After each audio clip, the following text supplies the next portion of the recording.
Dhe që të metem këtu dhe Kështu do t'ja thoja, po dhe këti 20 vjeçarit nëse do të atakoje 90 vjeç sot, çfarë do t'i thoje Fatosit 90 vjeç sot? 90. 100. Vetes time, 90 vjeç. Po, ose 100. Gjëja më esenciale që do t'i thoja është uro të kesh një vdekje sa më të paqme.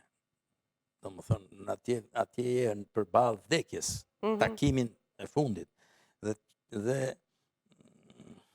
është urosh që ky takim t'jetë sa më pak tragjik, si më thënë, që është gjithmonë tragjik. E kuptoj. Fatos, një mesazh jete, ke bërë jetën e shumë njerëzve. Ti ke jetën tënde dhe duket sikur janë shumë jetë në një. Se thash, vjen nga një familje që do kishe një perspektiv tjetër, nëse regjimi do ishte ndryshe me familjen tënde, një jetë të qetë, një kuadër i kohës, fjala vjen një burg 17 vjet me një ridënim brenda shumë të dhimbshëm, me njerëz që u pushkatuan dhe që ti i mban me vete. Kam lexuar librin tënd, kam parë ndjeshmëritë e tua. Të thash ke rithmeluar familjen, veprat e tua pafund, pra shumë jetë në një jetë.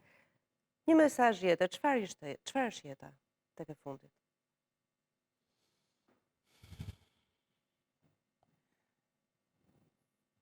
Më shumë se çfarë është jeta,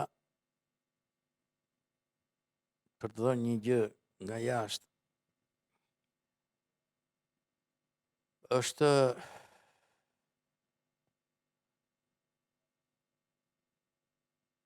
ajo që thash dhe më herët. Ndërtimi, jeta e vërtet është jeta autentike. Shumë njerëz nuk arrin të ndërtojnë jetën autentike, imitojnë modele pa u bërë asnjëherë vetvetja. Edhe ajo jetë është, në fund fare.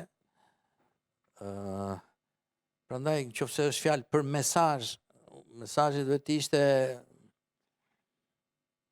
ndërto një jetë autentike, ku ti ke personalitetin tënd, ku ti ke mendimin tënd,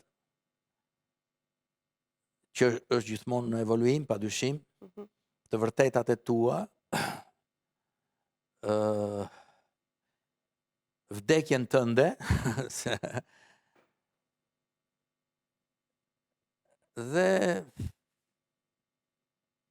në fund fare jeta është në këtë kuptim është një projekt i gjatë që është mbetet i pambaruar,